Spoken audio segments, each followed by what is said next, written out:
त्या पाठोपाठ एक महत्त्वाची अपडेट आतापर्यंत आपल्यापर्यंत पोहोचते ती म्हणजे अमरावतीमध्ये पूर्ण भाजपमय असं वातावरण आहे, असं चित्र आहे, कारण 6 ठिकाणी भाजप नगराध्यक्ष उमेदवार सध्या आघाडीवर आहेत। तर अमरावती जिल्हा हा पूर्णपणे भाजपमय झाल्याचं चित्र आपल्याला पाहायला मिळतंय। सर्वात मोठी बातमी आपण पाहतोय अमरावतीमधून। अमरावतीमध्ये संपूर्ण जिल्हा हा भाजपमय झालेला आहे। या ठिकाणी भाजपचे जवळपास 6 ठिकाणी नगराध्यक्ष पदाचे उमेदवार हे आघाडीवर आहेत। राज्यामध्ये पहिला निकाल हाती आलेला आहे आणि तो निकाल आहे भगूरमध्ये राष्ट्रवादीचा पहिला उमेदवार विजयी झालाय। भगूरमध्ये राष्ट्रवादीचा पहिला उमेदवार विजयी झालेला आहे। राज्यातला सगळ्यात पहिला निकाल हाती आलाय। तर निकालामध्ये राष्ट्रवादीने आता नारळ फोडलेला आहे। भगूरमध्ये राष्ट्रवादीचा पहिला उमेदवार विजयी झालाय। राष्ट्रवादीच्या प्रेरणा बलकवडे या विजयी झालेल्या आहेत, त्यामुळे राष्ट्रवादीने पहिला गुलाल उधळल्याचं चित्र सध्या पाहायला मिळतंय। भगूरमध्ये राष्ट्रवादी काँग्रेसचा पहिला निकाल हाती आलेला आहे। राष्ट्रवादी काँग्रेसच्या उमेदवार या ठिकाणी विजयी झालेले आहेत आणि पहिलीच ही महत्त्वाची बातमी म्हणावी लागेल। राष्ट्रवादीच्या प्रेरणा बलकवडे या विजयी झालेल्या आहेत। दिलासादायक बातमी राष्ट्रवादीसाठी आहे। अवघ्या अर्धा तास लोटल्यानंतर पहिला जो राज्यातला निकाल हाती आलाय तो राष्ट्रवादीच्या बाजूने लागलाय, कारण भगूरमध्ये राष्ट्रवादीचा पहिला उमेदवार हा विजयी झालाय। प्रेरणा बलकवडे राष्ट्रवादीच्या ज्या उमेदवार होत्या त्या विजयी झाल्याचं चित्र आपल्याला पाहायला मिळतंय। भगूरमध्ये आता या ठिकाणी राष्ट्रवादीने नारळ फोडलाय आणि गुलाल सुद्धा उधळलेला आहे। राज्यातील पहिला निकाल आपल्या हाती आलेला आहे। भगूरमध्ये राष्ट्रवादीचा पहिला उमेदवार विजयी झालेले आहेत।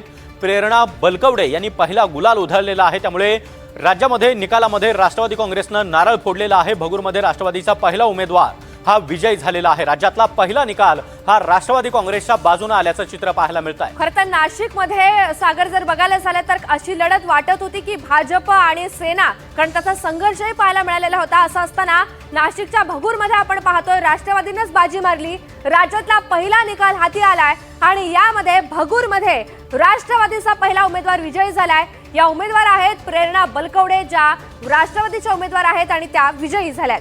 नक्कीच तर भाजप आता आपली अर्धशतक पूर्ण करताना पाहायला मिळतंय। केवळ 2 जागा भाजप पिछाडीवर आहे। 1 जागा भाजपला अजून अर्धशतकापासून बाकी आहे। 49 जागांवर भाजप सध्या आघाडीवर आहे। शिवसेना 20 तर राष्ट्रवादी अजित पवार गट 16 जागांवर आघाडीवर आहे। बारामती, दौंड, माळेगाव, इंदापुरात एनसीपीचं वर्चस्व आपल्याला पाहायला मिळतंय। राष्ट्रवादी अजित पवार गटाचं वर्चस्व बारामती, दौंड, माळेगाव त्याचबरोबर इंदापूर, त्यामुळे अजित पवार यांची प्रतिष्ठा बारामती त्याचबरोबर परिसरामध्ये पणाला लागलेली होती आणि अजित पवार या ठिकाणी कुठेतरी आपलं वर्चस्व पुन्हा एकदा सिद्ध करताना पाहायला मिळत आहेत। बारामती, दौंड, माळेगाव, इंदापुरात राष्ट्रवादी अजित पवार गटाचं वर्चस्व कायम असल्याचं चित्र पाहायला मिळत आहे। खरं आहे, कारण अजित पवार यांचा कायमच फोकस हा पुणे, पिंपरी चिंचवड आणि बारामती हा राहिलेला आहे। त्यांचं ते होम पिच आहे असं म्हटलं तरी वावगं ठरणार नाही। आणि असं असताना तिथे प्रतिष्ठा पणाला लागलेली असताना सगळा जोर हा अजित पवार यांनी लावलेला होता आणि त्याचे परिणाम आपण पाहतोय। आता बारामती, दौंड, माळेगाव, इंदापुरात एनसीपीचं वर्चस्व आपल्याला पाहायला मिळत आहे आणि एकंदरीतच कलांमध्ये भाजप अर्धशतकाच्या जवळ पोहोचलाय। तर भाजपने आपलं अर्धशतक पूर्ण केलेलं आहे। भाजप सध्या 50 जागांवर आघाडीवर आहे। आताची महत्त्वाची अपडेट आपण पाहतोय। शिवसेना शिंदे गट 21 जागांवर, अजित पवार गट 17 जागांवर। महायुतीमध्ये भाजप हा सर्वात मोठा पक्ष। एक्झिट पोलमध्ये देखील हे चित्र आपल्याला पाहायला मिळालेलं होतं। तब्बल 147 जागांवर भाजप विजय होईल असा दावा करण्यात आलेला होता। चाकणमध्ये आपण पाहतोय मतमोजणी वेळी ईव्हीएम बंद झालेला आहे।